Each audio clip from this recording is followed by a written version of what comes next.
ನಾನು Sankanagouda M Devikoppa news 18 Kannada ವರದಿಗಾರ Haveri ಜಿಲ್ಲೆ. ನೋಡಬಹುದು, ಇದು ಯಾವುದೇ ರಾಜಕೀಯ ಸಮಾವೇಶ ಅಲ್ಲ. ನೂತನ ತಾಲೂಕಾದಂತ ರಟ್ಟಿಹಳ್ಳಿಯಲ್ಲಿ ಕೇಳ್ರಪ್ಪ ಕೇಳಿ ತಂಡವನ್ನ ಸ್ವಾಗತಿಸಲಿಕ್ಕೆ ಸೇರಿದ ಜನ.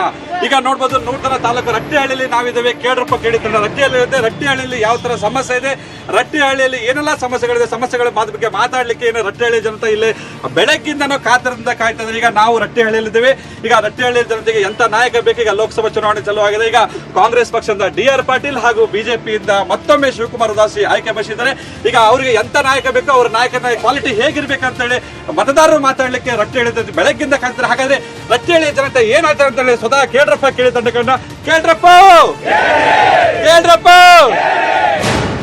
ಹಾವೇರಿ ಲೋಕಸಭಾ ಕ್ಷೇತ್ರದಿಂದ ಡಿ.ಆರ್. ಪಾಟೀಲ್ ರವರು ಸ್ಪರ್ಧೆ ಮಾಡಿದ್ದಾರೆ. ಡಿ.ಆರ್. ಪಾಟೀಲ್ ರವರು ಸುಮಾರು 4 ಬಾರಿ ಶಾಸಕರಾಗಿ ತಮ್ಮದೇ ಆಗಿರ್ತಕ್ಕಂಥ ಸೇವೆಯನ್ನು ಮಾಡಿದ್ದಾರೆ. ನಿಜಕ್ಕೂ ಕಾಂಗ್ರೆಸ್ ಪಕ್ಷಕ್ಕೆ ತಮ್ಮದೇ ಆಗಿರ್ತಕ್ಕಂಥ ಕೊಡುಗೆಯನ್ನು ಕೊಟ್ಟಿದ್ದಾರೆ. ಯಾವ ಬಿಜೆಪಿಯವರು ಈ ಭಾಗಕ್ಕೆ 2 ಬಾರಿ ಏನು ಶಾಸಕರಾಗಿ ಸಂಸದರಾಗಿದ್ರು, ಅವರು ಏನು ಸೇವೆ ಮಾಡಿದ್ದಾರೆ ಅಂತಕ್ಕಂಥದನ್ನ ಇಲ್ಲಿ ನಡೆದಿರ್ತಕ್ಕಂಥವ್ರು ಮುಂದೆ ಅವ್ರು ಹೇಳ್ಬೇಕಾಗ್ತದೆ.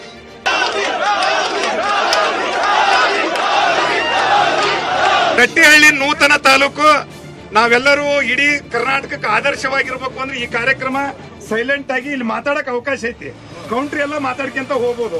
ಈ ಬಸವನಗೌಡರು ಮಾತಾಡಿದ್ರೆ ಈಗ ನಾವು ಬರ್ತೇವೆ. ಕಳೆದ 5 ವರ್ಷಗಳಲ್ಲಿ ಇಡೀ ಜಗತ್ತಿನ 196 ರಾಷ್ಟ್ರಗಳಲ್ಲಿ ಮೋದಿ ಅವರ ಹೆಸರು ಜಗದ್ವಿಖ್ಯಾತವಾಗಿ ವಿಶ್ವ ನಾಯಕ ಆಗುವಂತ ಒಂದು ಸಂದರ್ಭವನ್ನು ತಂದರು.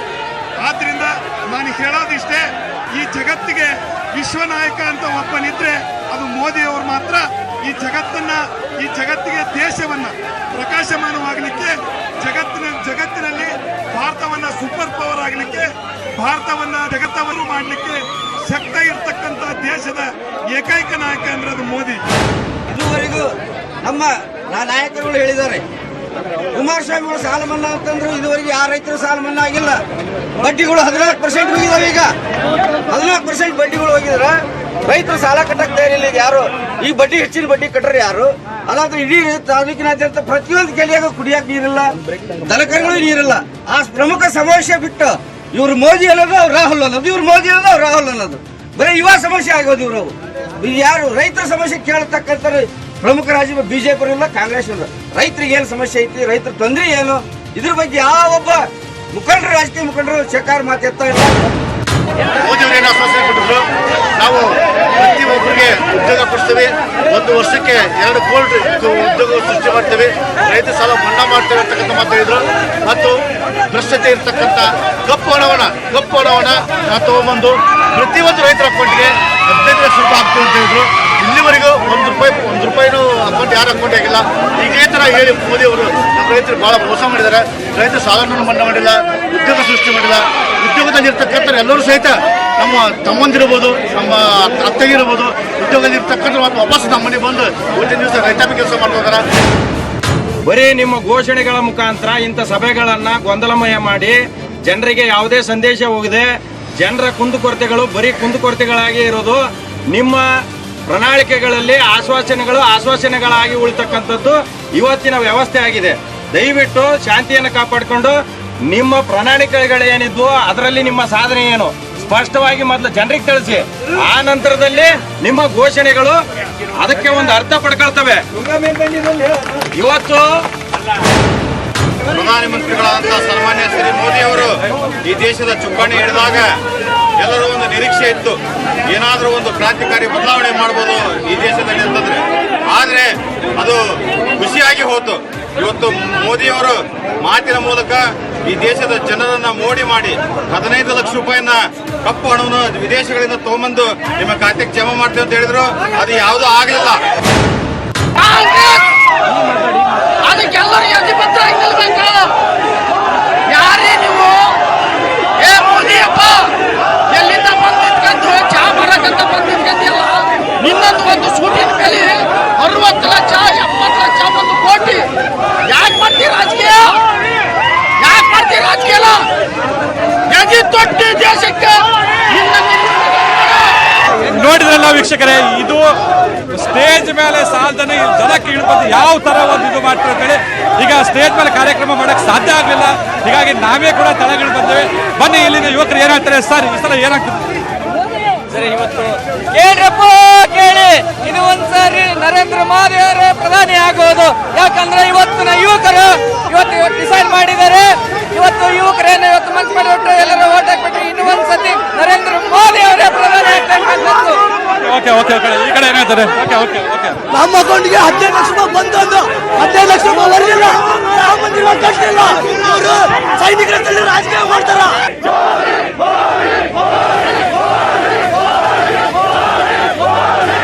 ಕೇಳ್ರಪ್ಪ ಕೇಳಿ ಕಾರ್ಯಕ್ರಮ ತಂಡ ಏನು ಹಾವೇರಿ ಜಿಲ್ಲೆಯ ಏನು ಹಿರೇಕೆರೆ ಸರ್ವಜ್ಞ ನಾಡು ಹಿರೇಕೆರೆಗೆ ಆಗಮಿಸಿದೆ. ಹಿರೇಕೆರೆ ವಿಧಾನಸಭಾ ಕ್ಷೇತ್ರದಲ್ಲಿ ನಾವಿದ್ದೀವಿ.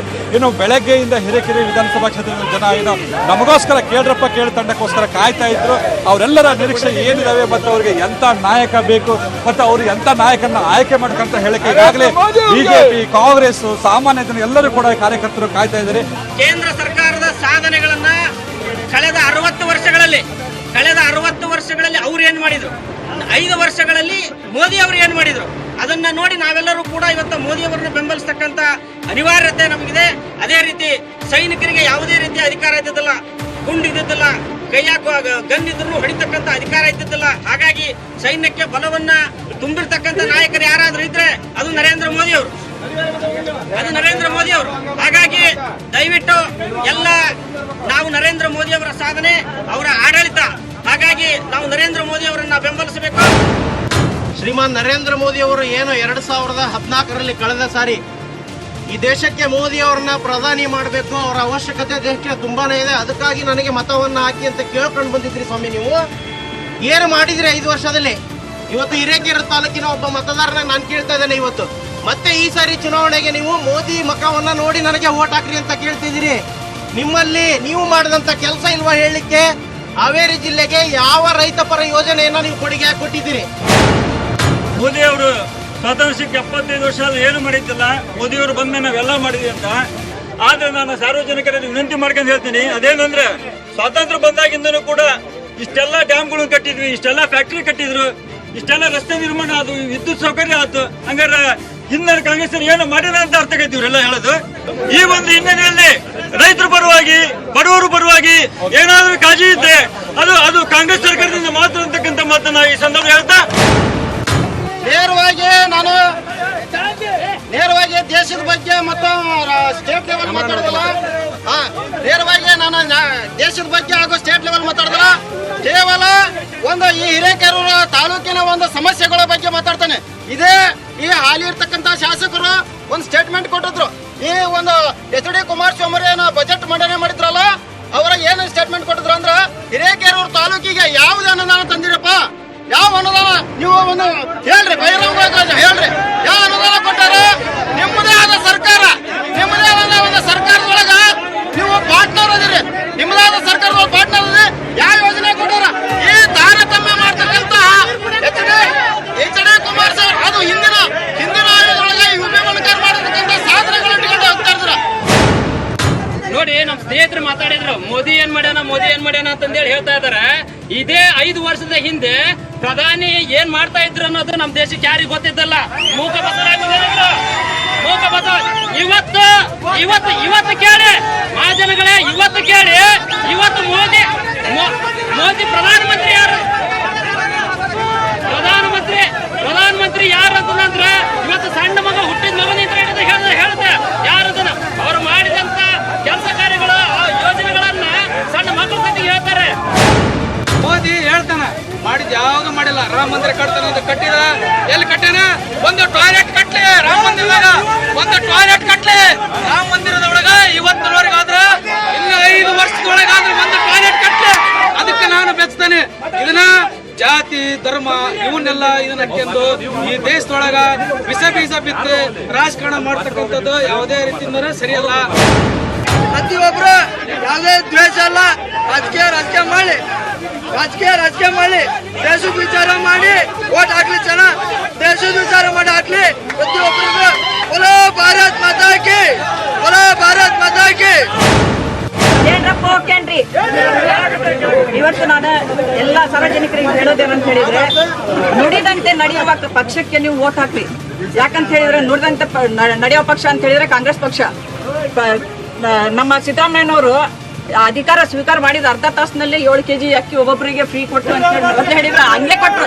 ಇದರಲ್ಲಿ 90% ಜನ ಅಕ್ಕಿ ತಿಂತಾ ಇದ್ದಾರೆ. ಕಾಂಗ್ರೆಸ್ ಪಕ್ಷದ ಅಕ್ಕಿ 90% ಜನ ತಿಂತಾ ಇದ್ದಾರೆ. ಹಿರೇಕೆರೆ ಜನ ಸ್ವಲ್ಪ ಕೂಲ್ ಆಗಿ ವೋಟ್ ಹಾಕ್ರಿ, ಅಲ್ಲೇ ಮಾಡಿ.